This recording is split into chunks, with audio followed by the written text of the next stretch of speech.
lower extremities, progressing to the waist. T1s, T2s, being a nice guy, axial, post-contrast. So what do you think it is? Is this a dural fistula?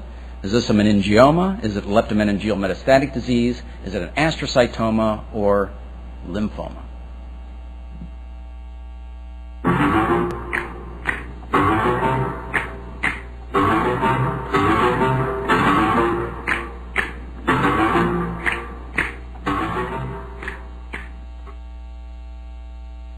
Excellent.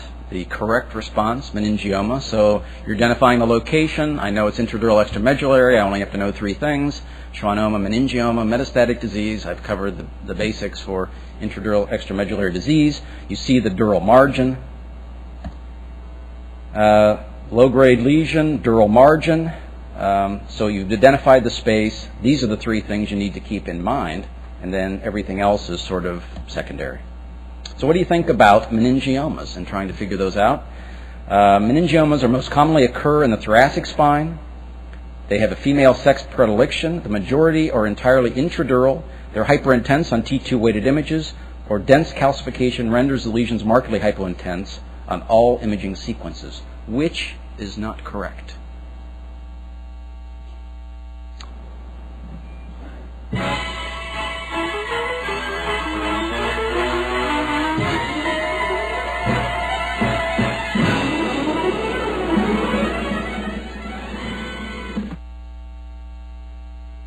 Excellent.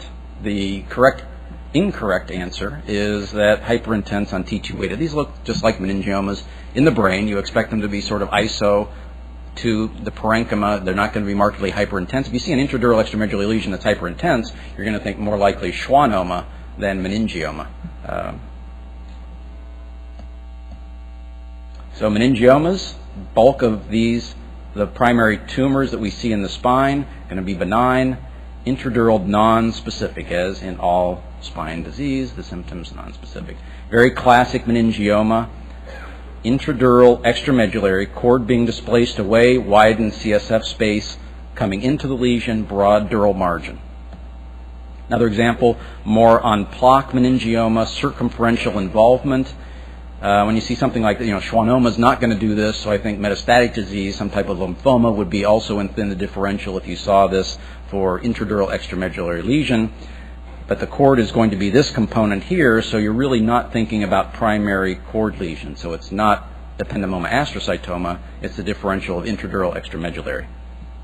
Not to be confused with, a big honkin' herniation here that's calcified. You can see some enhancement related to really large herniations as the either granulation tissue or they tent the venous plexus up. And again, the space, this is epidural, another disc space infection here. So that's the distinguishing feature, intradural versus extradural. All right, 58-year-old with lung